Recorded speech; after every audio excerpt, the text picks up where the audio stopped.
Praveen.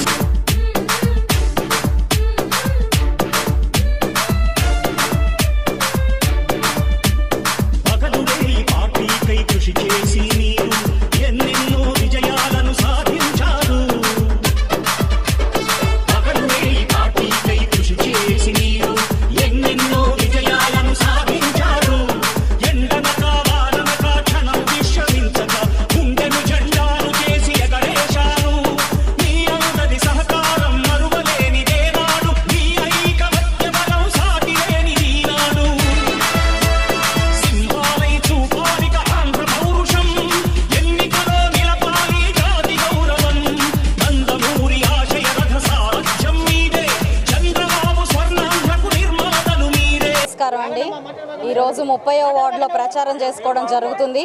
ఇంటింటి ప్రచారం చేయబడుతుంది. ఇక్కడ ప్రతి ఒక్కరిని వారి సమస్యల గురించి తెలుసుకోవడం జరుగుతుంది.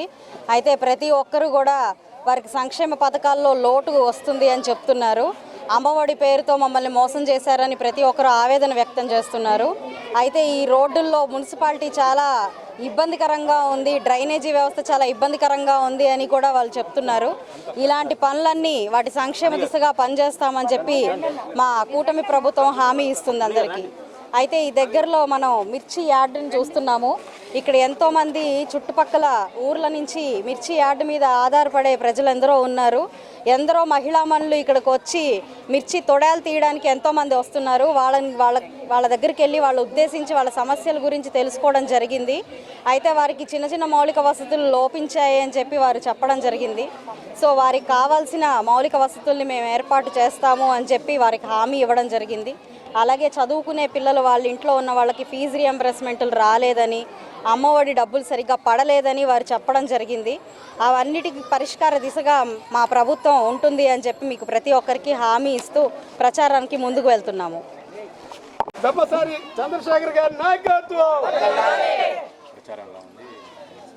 అందరికీ నమస్కారం. ఈరోజు గుంటూరు పశ్చిమ నియోజకవర్గం 30వ డివిజన్ కె శ్రీనివాస్ డివిజన్ అధ్యక్షుడు, ఇక్కడ కార్పొరేట్ అభ్యర్థి అనిత, తెలుగుదేశం జనసేన కార్యకర్తలు, అట్లాగే డివిజన్ అధ్యక్షులు, బీజేపీ కార్యకర్తలు, డివిజన్ అధ్యక్షులు, ముఖ్యంగా రేపు రాబోయే ఎన్నికల్లో గుంటూరు పార్లమెంట్ అభ్యర్థిగా పెమ్మసాని చంద్రశేఖర్ గారిని, అట్లాగే గల్లా మాధవి గారిని ఎందుకు గెలిపేయాలనే దాని మీద కూడా ఇంటింటికి మేము తిరిగి వెళ్ళి చెప్పడం జరుగుతుంది.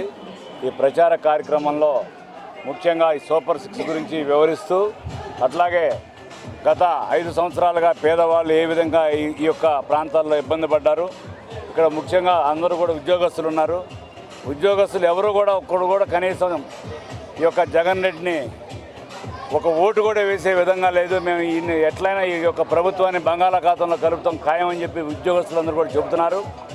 ముఖ్యంగా ప్రతి వాడిని అరాజు చేయటం, కక్షపూరితమైన రాజకీయాలు చేయటం, మాట తప్పటం, మడం తెప్పటం, సొంత తల్లికి చెల్లికి అన్యాయం చేయటం, అట్లాగే సొంత బాబాయిని ఏ విధంగా కిరాతకంగా చంపారో మనందరికీ తెలిసిన విషయమే. కాబట్టి ప్రతి ఒక్కళ్ళ హృదయంలో కూడా ఇట్లాంటి దుర్మార్గమైన పరిపాలన ఎట్టి పరిస్థితుల్లో ఈ రాష్ట్రంలో ఉండకూడదు. రానున్న కాలంలో తప్పకుండా తెలుగుదేశం జనసేన బీజేపీ కూటమిని అత్యధిక మెజార్టీతో ఇక్కడ గెలిపించి గుంటూరు పార్లమెంట్ అభ్యర్థిగా పెమ్మసాని చంద్రశేఖర్ గారిని, ఈ యొక్క పశ్చిమ నియోజకవర్గం ఎమ్మెల్యే అభ్యర్థిగా గల్లా మాధవి గారిని గెలిపిస్తారని ఈ యొక్క అశేష ప్రజావేదికకు పేరున కోరుకుంటూ ఈ అవకాశం కల్పించిన ప్రతి డివిజన్ కార్యకర్తకి హృదయపూర్వకమైన పాదాభివందనాలు తెలియజేస్తాను. Thank you.